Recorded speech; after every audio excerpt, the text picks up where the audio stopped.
Bapak Ibu Saudara yang terkasih dalam Tuhan, Shalom. Berjumpa kembali dalam PA kategorial bagi Komisi Pria, Komisi Pelayanan Perempuan, Keluarga Muda, dan juga Komisi Lansia. Kita bersama akan mendalami Alkitab. Mari kita berdoa, mohon bimbingan Roh Kudus sebelum kita membaca dan merenungkannya. Kita satu dalam doa. Terima kasih Tuhan untuk kesempatan yang Tuhan berikan bagi kami. Kami akan membaca dan mendalami sebagian dari firman-Mu. Maka bimbinglah kami oleh kuasa Roh Kudus, agar setiap kami menemukan arti terdalam dari apa yang tertulis dalam Alkitab. Lalu kami boleh menghayatinya dalam perjalanan kehidupan kami sebagai umat-Mu. Dalam nama Tuhan kami Yesus Kristus kami berdoa. Amin. Bapak Ibu yang terkasih dalam Yesus Kristus, pembacaan Alkitab yang menjadi bahan PA kita Markus 11 ayat 15 sampai ayat 19. Markus 11 ayat 15 sampai ayat 19. Saya akan membacakan bagi kita sekalian. Yesus menyucikan bait Allah. Lalu tibalah Yesus dan murid-muridnya di Yerusalem. Sesudah Yesus masuk ke bait Allah, mulailah ia mengusir orang-orang yang berjual beli di halaman bait Allah. Meja-meja penukar uang dan bangku-bangku pedagang merpati dibalikannya. Dan ia tidak memperbolehkan orang membawa barang-barang melintasi halaman bait Allah. Lalu ia mengajar mereka, katanya, "Bukankah ada tertulis, rumahku akan disebut rumah doa bagi segala bangsa? Tetapi kamu ini telah menjadikannya sarang penyamun." Imam-imam kepala dan ahli-ahli Taurat mendengar tentang peristiwa itu, dan mereka berusaha untuk membinasakan dia, sebab mereka takut kepadanya, melihat seluruh orang banyak takjub akan pengajarannya. Menjelang malam mereka keluar lagi dari kota. Demikian firman Tuhan.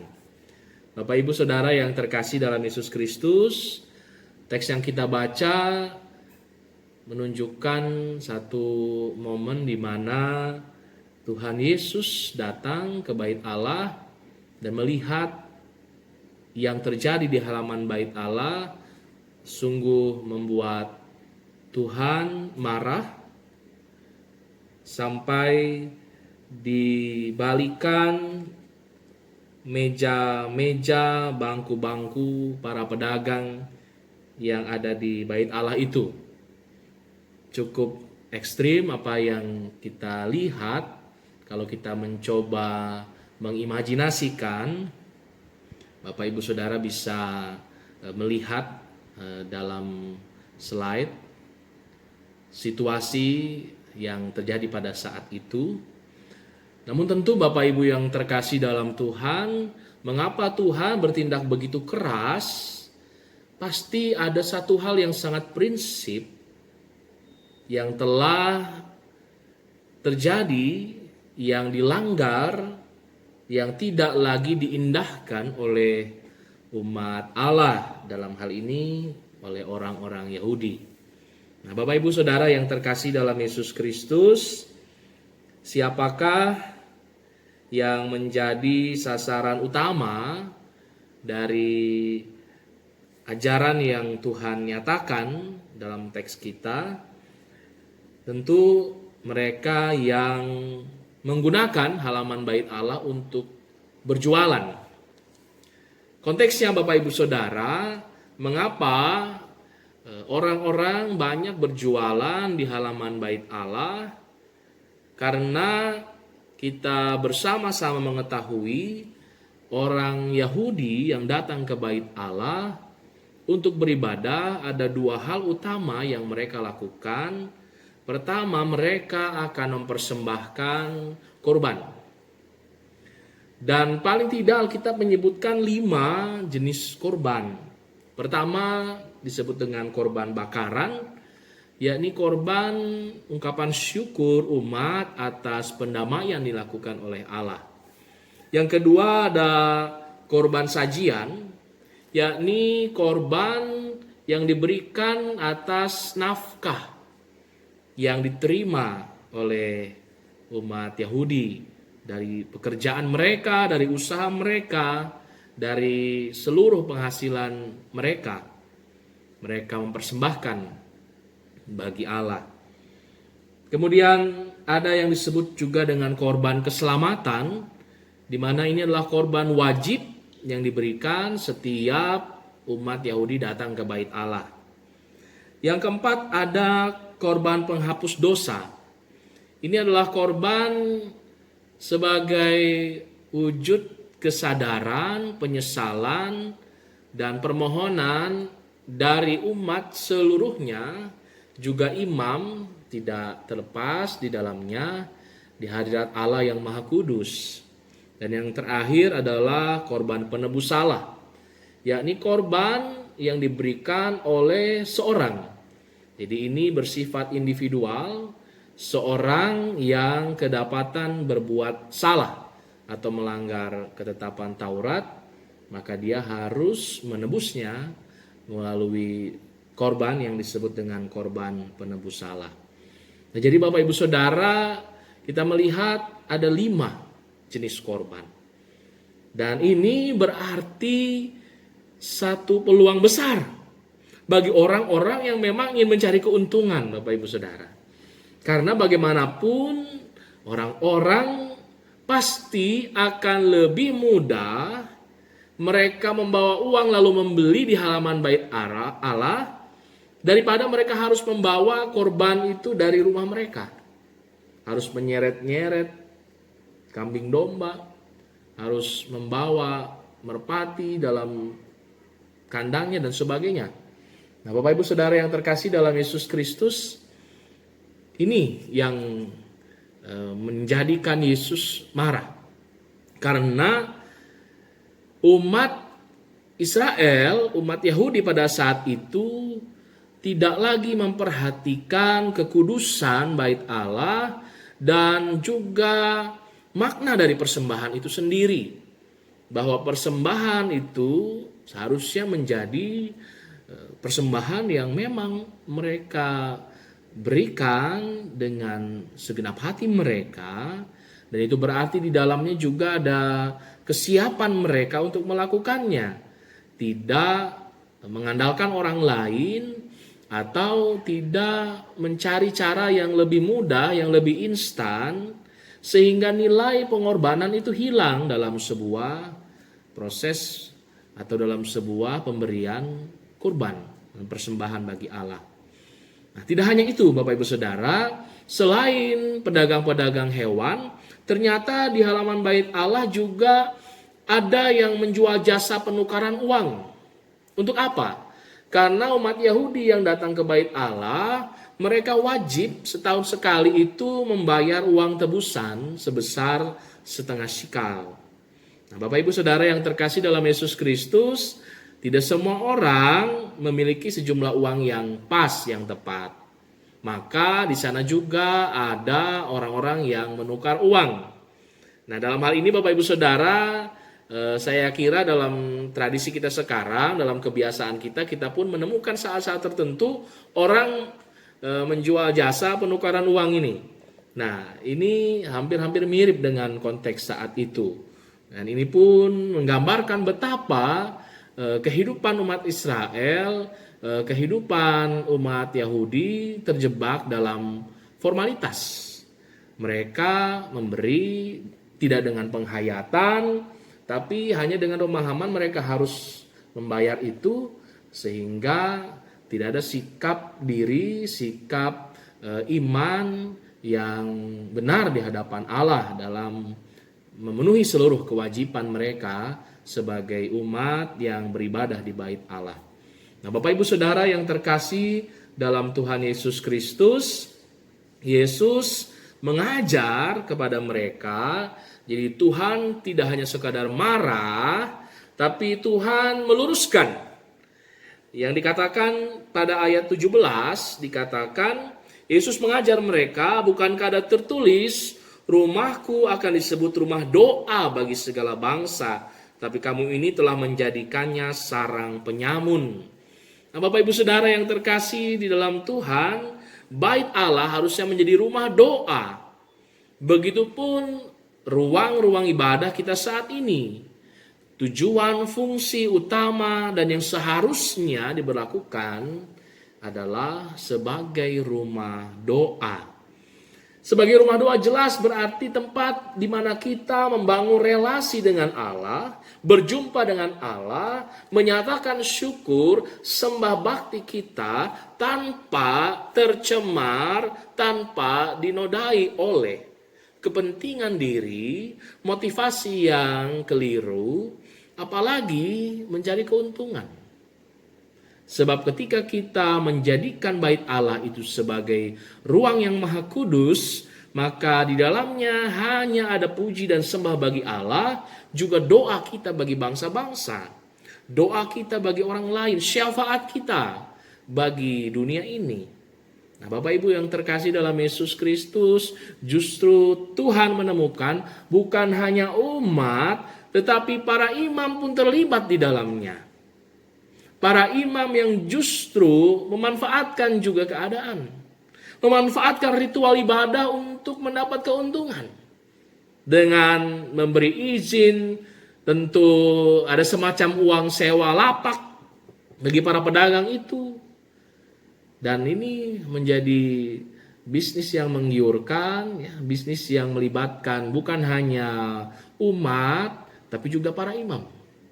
Nah, Bapak Ibu yang terkasih dalam Yesus Kristus, ini yang sungguh tidak berkenan di hadapan Allah. Maka Yesus Kristus datang untuk meluruskan hal tersebut. Bapak Ibu yang terkasih dalam Yesus, lalu bagaimana kita menarik pesan dari teks Alkitab ini dalam hidup kita saat ini? Saudara-saudara yang terkasih dalam Yesus Kristus, di tengah keluarga kita saat ini, suami dengan istri, dan sebagai orang tua, pertama yang harus kita renungkan adalah tentang makna persembahan. Bapak Ibu Saudara, bagaimana kita memahami makna persembahan dalam hidup kita saat ini? Apakah kita sebagai orang tua sudah mengajarkan tentang makna persembahan yang benar kepada anak-anak kita? Apakah dalam kehidupan keluarga kita sudah sepakat, sehati dalam mempersembahkan apapun juga di hadapan Tuhan? Mari kita diskusikan. Apakah seorang suami, seorang bapak punya perspektif yang sama dengan seorang ibu, seorang istri dalam memaknai, dalam menentukan persembahan? Ya, tentu persembahan ini tidak hanya dalam bentuk persembahan materi, tapi apapun juga yang bisa kita beri bagi Tuhan. Siapa di antara suami dan istri yang mungkin dalam pengalaman sehari-hari justru menghambat, ya, karena terlalu banyak perhitungan, karena kita terlalu banyak pertimbangan. Kadang kita tidak sadar, Bapak Ibu Saudara, mungkin benar keluarga kita harus menjadi prioritas, kita harus memperhatikan, dan setiap keluarga punya kebutuhan masing-masing. Tapi firman Tuhan selalu mengajarkan bagi kita untuk menjadikan segala sesuatu dalam ibadah kita kepada Tuhan sebagai yang terutama. Bagaimana kita bisa melakukan hal ini? Bapak Ibu Saudara yang terkasih dalam Yesus Kristus, mungkin ada seorang suami atau seorang istri yang menilai pasangannya terlalu berhitungan, terlalu pelit. Tapi ada juga mungkin yang melihat pasangannya terlalu boros, terlalu mudah. Di sini firman Tuhan nampaknya ingin mengingatkan kita. Bapak Ibu Saudara, sekali lagi bukan tentang nominal, bukan tentang kuantitas, tapi bagaimana kita punya kesatuan hati, kita punya kesepakatan sebagai keluarga yang mendidik anak-anak kita melalui teladan hidup tentang memberi yang terbaik bagi Tuhan. Apa sih kualitasnya? Nah, Bapak Ibu Saudara, kualitas yang dikehendaki oleh Tuhan, persembahan itu adalah persembahan dari hati. Kalau dari hati berarti tentu ada ketulusan di dalamnya. Kalau dari hati tentu kita mau beri yang terbaik. Kalau saat ini kita belum bisa, maka kita akan selalu punya kerinduan satu waktu kita bisa memberi yang lebih baik. Ini motivasi yang harus kita tanamkan. Ini prinsip-prinsip yang harus kita jaga. Sebagai orang percaya, kita terus bertumbuh. Dan pertumbuhan itu jangan hanya selalu diukur dari apa yang kita terima, apa yang kita dapat, apa yang kita miliki. Tapi kita harus melihat pertumbuhan iman kita dari sejauh mana kita bisa melakukan, mempersembahkan yang lebih dan lebih lagi di hadapan Tuhan. Dan itu yang harus kita ajarkan bagi anak-anak kita. Mungkin saat mereka masih kecil, kita ajarkan mereka sesuai dengan kemampuan mereka. Jadi tidak hanya selalu apa yang kita berikan, tapi kita bisa mengajarkan anak-anak menyisihkan dari uang jajannya ketika mereka mau membawa yang terbaik bagi Tuhan. Bapak Ibu Saudara yang terkasih dalam Yesus Kristus, maka kualitas yang dari hati itu juga adalah soal kesiapan. Ketika kita mempersiapkan dengan sungguh-sungguh, Bapak Ibu Saudara. Bayangkan ketika ada orang yang saya mau memberikan yang terbaik bagi Tuhan, maka dia persiapkan dengan sungguh-sungguh. Jangan menjadi seperti umat Yahudi dalam konteks bacaan kita. Yang menjadi malas, yang mau yang instan, tidak mau repot, mereka tinggal beli. Sehingga persembahan itu bukan lagi sesuatu yang memang mereka bawa, mereka hadirkan dari apa yang mereka miliki. Nah, ini yang perlu kita kembali tanamkan dalam kehidupan keluarga kita. Bapak Ibu Saudara yang terkasih dalam Yesus Kristus. Yang kedua, hari ini kita diajak juga untuk melihat kembali bagaimana kita menjaga kekudusan rumah Tuhan dan peribadahan kita. Bapak Ibu Saudara, dalam lingkup komisi kita masing-masing, kita punya tempat ibadah kita. Memang saat ini kita semua beribadah dari rumah. Tapi seyogianya yang dirindukan adalah ketika kita bisa kembali beribadah di gereja, di ruang-ruang ibadah yang biasanya kita pergunakan, maka ada perubahan pola perilaku. Yang sebelumnya mungkin ketika kita datang beribadah, kita tidak benar menjaga hati kita. Kita datang tidak dengan kesiapan diri kita untuk beribadah. Maka setelah masa yang saat ini sedang kita lewati bersama, kita menahan diri di rumah kita. Dan ketika kita bisa kembali ke gereja, maka persiapkan dirimu, persiapkan hatimu untuk sungguh-sungguh datang kepada hadirat Tuhan. Firman Tuhan juga berkata, kalau kamu beri persembahan, tapi di hatimu masih tersimpan kebencian, maka pulanglah dulu berdamai dengan saudaramu, baru kamu datang kembali untuk memberikan persembahan itu. Artinya, persembahan kita sungguh-sungguh lahir dari hati yang bersih. Nah, bagaimana kita menjaga sikap perilaku juga selama kita ada di lingkungan rumah Tuhan, bait Tuhan kita sekarang, gereja kita. Bapak Ibu Saudara, tentu hindari perbantahan, hindari pertengkaran. Jangan perlakukan sama gereja, rumah Tuhan dengan tempat yang lain. Disinilah saya kira kita bisa mewujudkan kekudusan itu. Bukan dari megahnya, bukan dari fasilitasnya, bukan dari kemewahannya, tapi bagaimana kita bisa menjaga. Sehingga atmosfer yang hadir di tengah-tengah peribadahan kita sungguh-sungguh atmosfer yang penuh dengan damai sejahtera. saudara-saudara yang terkasih dalam Yesus Kristus, tentu ini juga tidak bisa terlepas dari hal-hal praktis, hal-hal yang mungkin kecil yang selama ini kita abaikan. Tentang kebersihan. Ketika kita masuk ke ruangan kita, memang mungkin bukan di ruang ibadah utama, tapi di ruang Ester mungkin, atau di ruko yang lain, di ruang yang lain. Apakah kita juga merasa tergerak ketika melihat kurang bersih atau ada sampah? Di sini sebenarnya kita bisa berperan, walaupun kecil Bapak Ibu Saudara. Sebelum dan sesudah kita bisa merapihkan kembali.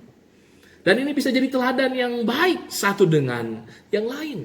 Nah, Bapak Ibu Saudara yang terkasih dalam Yesus Kristus, ternyata ada banyak hal yang bisa kita lakukan untuk mewujudkan kekudusan dalam peribadahan kita.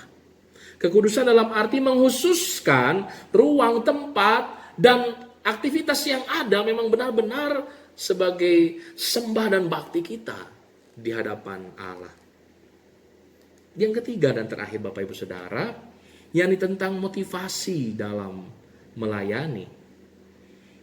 Begitu tegas sekali firman Tuhan mengingatkan bahwa Allah tidak berkenan dalam pelayanan kita terselip adanya agenda atau tujuan pribadi kita. Biarlah seluruhnya untuk kemuliaan Tuhan. Tidak juga untuk mencari keuntungan. Atau tidak juga untuk berpikir bahwa apa yang saya dapat ketika saya melayani. Bapak Ibu yang terkasih dalam Yesus Kristus, mari kita jadikan waktu di mana Tuhan izinkan saat ini kita berjauhan, bahkan tidak datang ke gereja, ke rumah Tuhan, untuk sungguh-sungguh berefleksi, sungguh-sungguh memeriksa kembali kehidupan rohani kita. Dan tentu perubahan akan terjadi ketika kita mau membuka hati kita. Karena hanya Roh Kuduslah yang akan bekerja dalam kehidupan Bapak Ibu Saudara dan saya. Bapak Ibu yang terkasih dalam Yesus Kristus, mari kita bersama-sama mengingat kesimpulan-kesimpulan PA kita hari ini. Yang pertama, ingatlah kembali makna persembahan. Hendaknya dalam keluarga, suami istri, kita bersehati, kita bersepakat dalam mempersembahkan yang terbaik bagi Tuhan. Mengajarkan kepada anak-anak kita. Kemudian bagaimana kita menjaga kekudusan, peribadahan, dan juga ruang-ruang ibadah kita sebagai rumah doa, sebagaimana yang Tuhan mau. Dan kesimpulan yang ketiga yang terakhir, milikilah selalu motivasi yang lurus, motivasi yang murni ketika kita melayani Tuhan. Maka pelayanan kita sungguh memuliakan Dia dan boleh jadi berkat bagi banyak orang. Mari kita berdoa. Terima kasih Tuhan, kami diberi kesempatan kembali untuk mendalami firman-Mu yang mengajarkan kami tentang hal-hal yang sungguh-sungguh bernilai, yang mungkin selama ini kami lupakan, kami abaikan. Tolong kami ya Bapa, agar waktu di mana saat ini kami berada di rumah, membatasi aktivitas kami, bahkan saat kami punya kerinduan besar untuk kembali datang ke rumah-Mu yang kudus, tidak kami sia-siakan, tidak berlalu begitu saja, namun menjadi sebuah ruang di mana kami mengalami pembaharuan diri. Sehingga saat kami jumpa kembali di rumah-Mu, ada banyak perubahan yang boleh kami saksikan bersama. Kami yakini tidak ada hal yang sia-sia ketika Tuhan mau turut campur tangan di dalamnya, ketika Roh Kudus Tuhan bekerja. Inilah kami dengan segenap keberadaan kami berserah kepadamu Bapa. Tolonglah kami sebagai orang tua, sebagai suami, sebagai istri. Tolonglah agar kami memberikan keteladanan bagi anak-anak kami. Tolonglah kami juga ya Tuhan, bukan hanya menjadi pendengar firman-Mu, tapi ajarlah kami untuk menjadi pelaku firman-Mu. Terpuji namamu kini kekal selama-lamanya, dalam nama Tuhan kami Yesus Kristus kami telah berdoa. Amin. Bapak Ibu Saudara yang terkasih dalam Yesus Kristus, mari kita bersama-sama menyanyikan sebuah lagu, Selidiki Aku. Selidiki aku, lihat hatiku, apakah ku sungguh mengasihimu, Yesus, Kau yang Maha Tahu dan menilai hidupku, tak ada yang tersembunyi bagimu. Telah kulihat kebaikanmu yang tak pernah habis di hidupku. Ku berjuang sampai akhirnya Kau dapati aku tetap setia. Saudara-saudara, kembalilah dalam aktivitas kita masing-masing di tengah keluarga kita untuk mewujudkan persekutuan yang berkenan di hadapan Tuhan, terus mengalami perubahan, pembaharuan, dan bertumbuh dalam iman, pengharapan, dan kasih. Berjalan dalam terang Tuhan, dan terimalah berkat-Nya. Kasih karunia dan damai sejahtera dari Allah, Bapa, Anak, dan Roh Kudus menyertai saudara-saudara sekarang dan selama-lamanya. Amin. Tuhan beserta kita selalu.